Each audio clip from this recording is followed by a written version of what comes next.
Welcome to Nightique. I'm Edward St. Pé.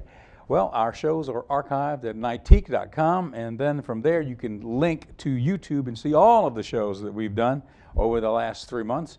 And we welcome you to our show tonight. Another representative of the Mississippi Arts Commission, some of the folks that go into the schools and teach the children. We've got Richelle Putnam. She's an author, and we'll talk about one of her latest books and what she does in the schools in her teaching methodology. And also a watercolorist from Jackson, from the capital city, Mike Koskie, is here to talk about what he does. Coming up next.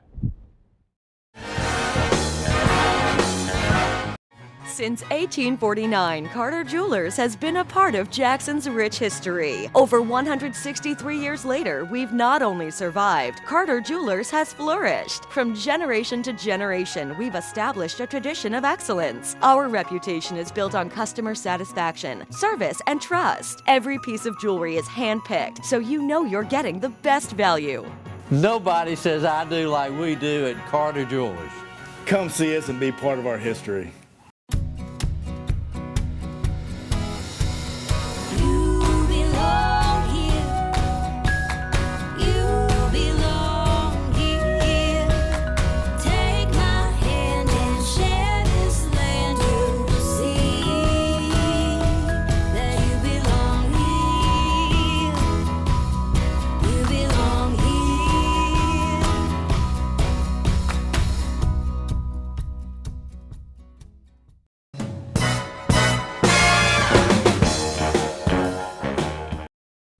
Well, Richelle Putnam is with us, and Richelle, welcome to the show. It's so nice to be here. Thank you for having me. Nice to meet you and have you with us.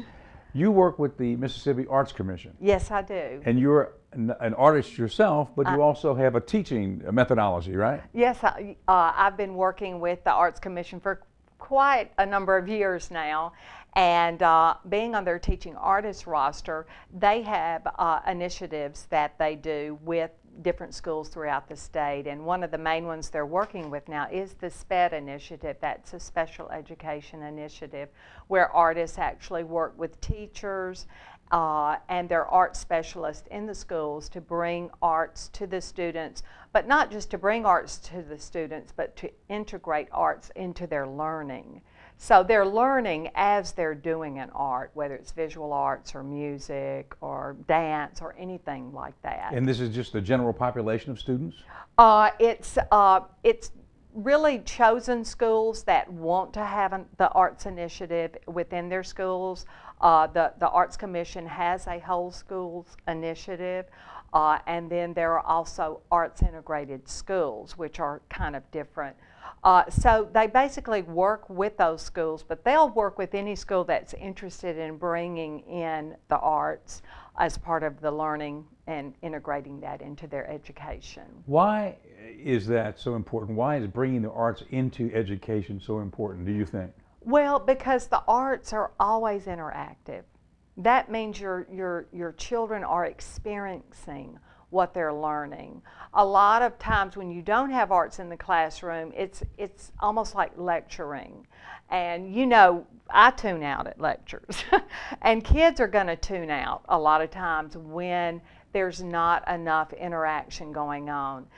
Children love to create. I mean, they love to create. And when you give them that opportunity through a learning venue, then they don't even realize how much they're learning. So they kind of zone out, right? Yeah, they zone in, sort of. Yeah. They do, and they just love it. It's been very successful. It's a very successful program. So you also are a musician. So do you incorporate the guitar and the singing? I do. I try to incorporate music into everything I do, simply because, as a writer, which is mainly what I do, you know, kids tune off when you say the word write, because they have to do that every day. But when you say the word music, it's a totally different thing. So you can bring the instruments in and you can rewrite a song. You can rewrite the Itsy Bitsy Spider. You can rewrite a Taylor Swift song.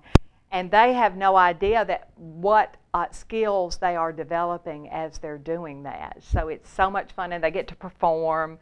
We'll video them, and it's just a lot of fun. So it's sort of like a trick that you're Yes, it's a playing on the trick. students, right? You're playing a trick on them so that they're learning without Yes. knowing they're learning, right? I guess, right? Yeah, yeah. That's Hey, do what you have to do. Whatever you got to do, right? Now, you have a website that sort of I capsulizes do. what you do. What is the website? It's www.richelleputnam.net. Okay, good. And we'll have that on the screen for our Okay, viewers. wonderful. And so when one goes there, what will they learn? Well, they'll learn a lot about me as a writer. I have all my books. I have published 4 books, and I've got 2 under contract right now. They'll learn a lot about my music and my history and how I got started in music. They'll learn a lot about what workshops I offer in the schools through the Arts Commission, and also just workshops I teach adults with writing and things like that. So, for example, teaching adults, what you teach them how to write a novel or what?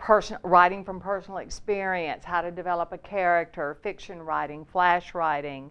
I do monologues, playwriting as well. So, you know, anywhere from a day workshop to a 4-week course. And this is something they physically go to, or do they do it online? I do have online classes. I also work through Meridian Community College through their continuing ed program. So, and I go into libraries and things like that. And now you and I were talking before we went on. Your son is an art director in film, right? Yes, he is. My oldest son, Eric Acock. Hello, Eric.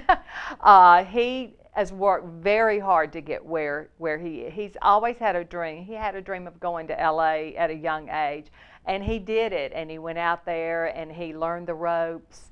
Now he's back closer to home, and he's been a set dresser on many movies, and he's the department head for the art department for the new Fantastic Four movie. So I'm really proud of him. And that's filming in Louisiana. And that's filming in Baton Rouge. Mm-hmm. You know, it's funny how the film industry is finding the South again. Oh, for the first time, I guess, ever. But isn't it something how the big films are coming in? It's wonderful, and what I think people are realizing is that Mississippi has really been built on creativity. I mean, Mississippi is all about creativity. It's when the you truth. think about the blues and I mean, Elvis, Jimmy Rogers, B.B. King, I mean, you know. And the great writers, too. Yeah, oh, well, yeah. I mean, William Faulkner, Eudora Welty. I mean, everyone. I mean, there's so much talent Yes, in the state. Somebody said that recently, you know, and it's been said, I guess, a lot, that it's something in the water. It is, You know, yeah. and it is, I guess,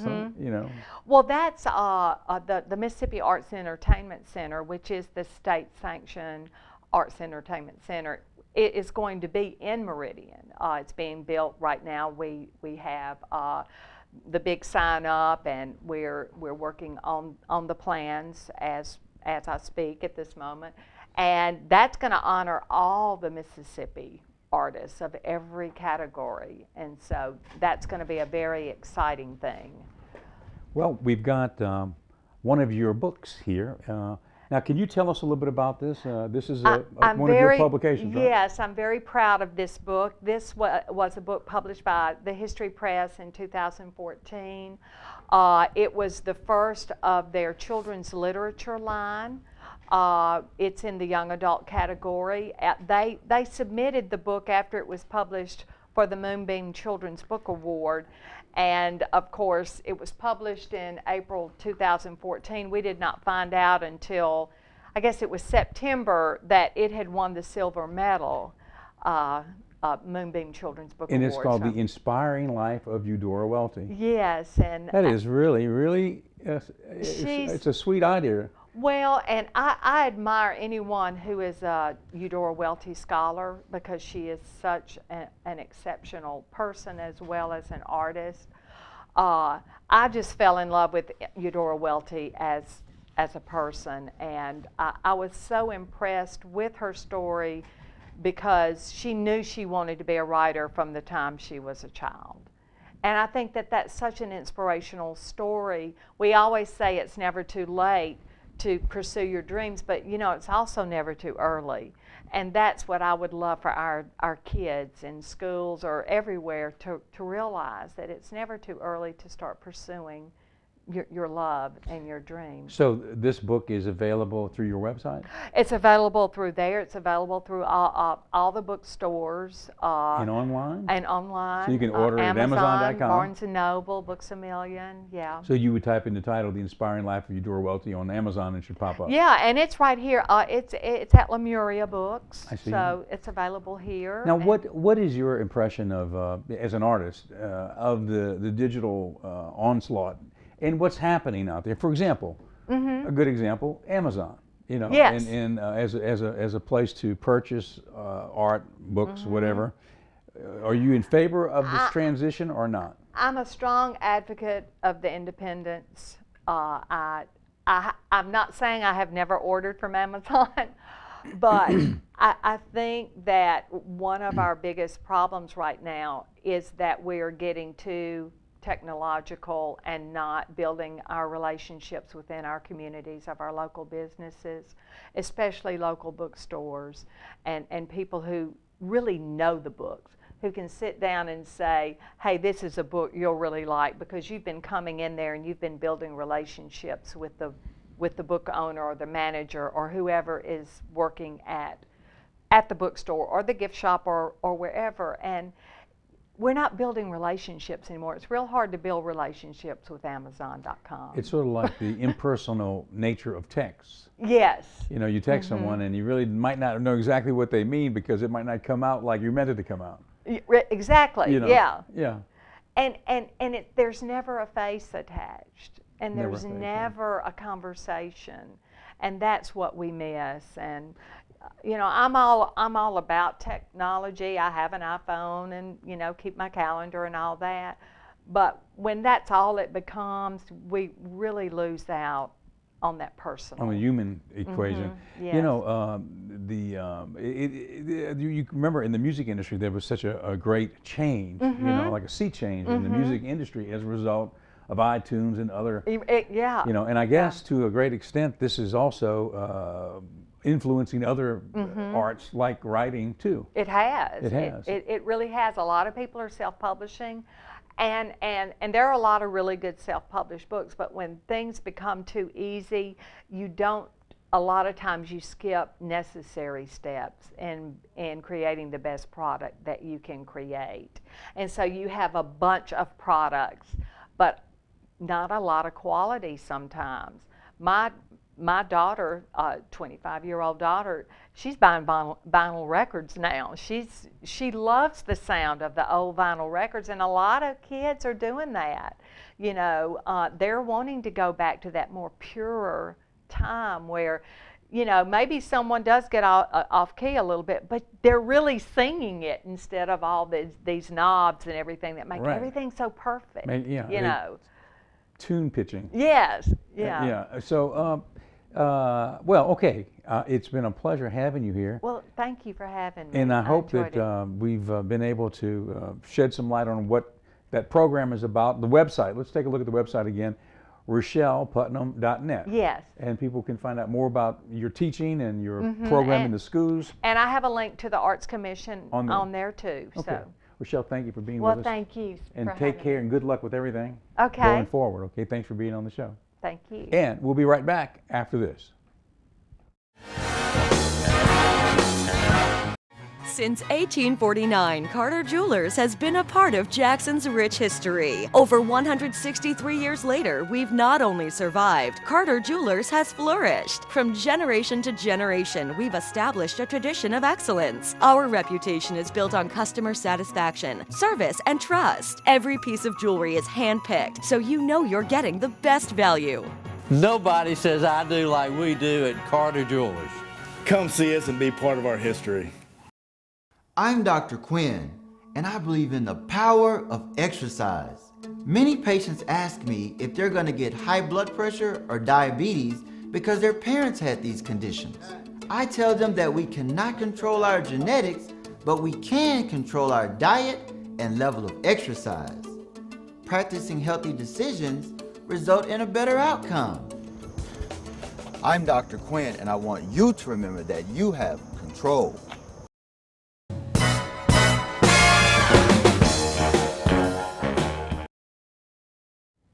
Welcome back to the show. Mike Koskie, thank you for coming. It's good to be here. And you are an artist, and you had a prior life in the television world. I sure did, huh? So tell us about your original life in the television world.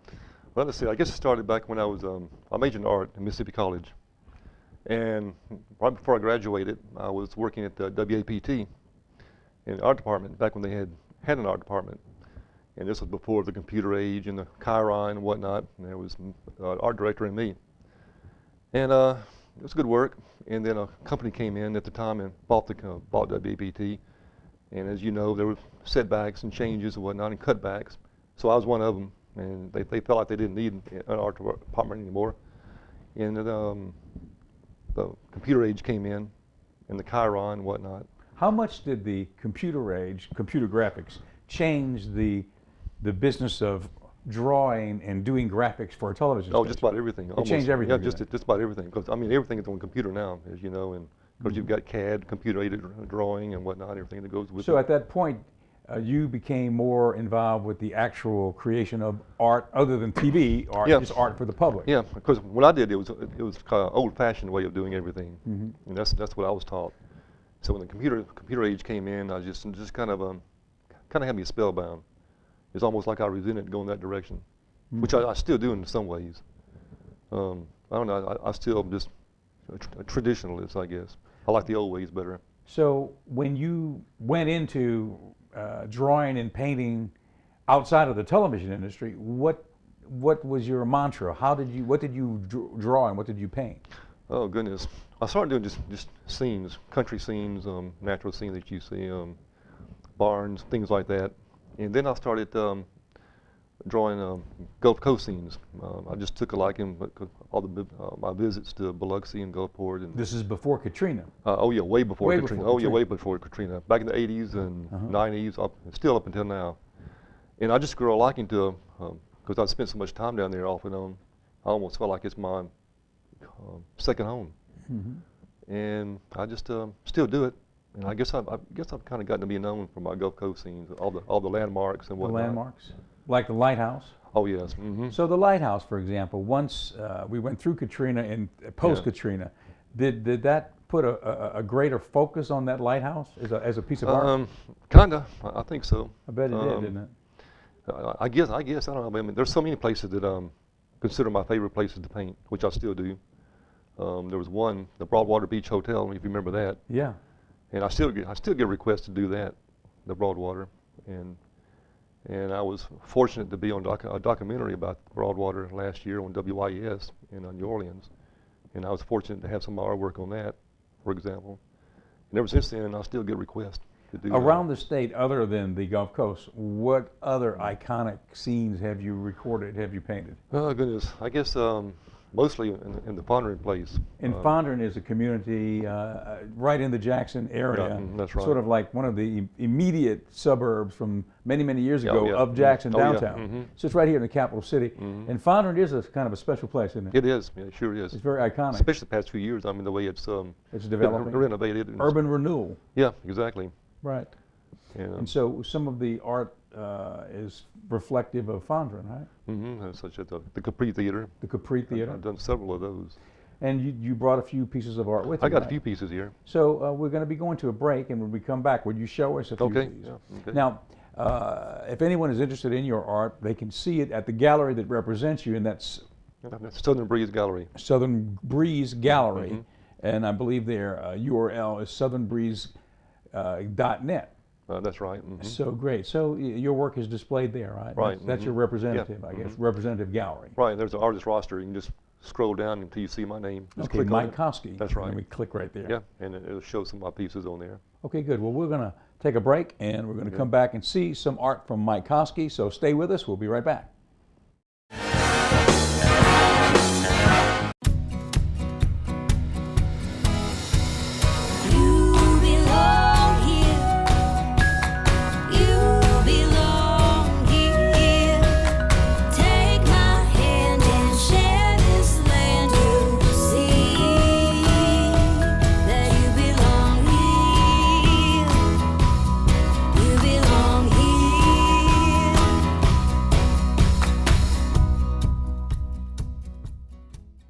Attention! If you currently wear eyeglasses or contact lenses, stay tuned for an important message. Are you tired or frustrated with bothersome eyeglasses and contact lenses? If you answered yes, then LASIK might be just what you're looking for. And at the LASIK Vision Institute, our LASIK procedures now start at just $2.99 per eye. The LASIK Vision Institute's nationwide network of eye surgery centers offer the most comprehensive, reliable, and affordable vision improvement services available. With over 900,000 procedures performed since 1999, our independent surgeons are changing the way people just like you see the world. Call now to talk to a LASIK Vision Institute counselor and schedule a free evaluation. A $200 value, free. And for a limited time, LASIK procedures start at just $2.99 per eye.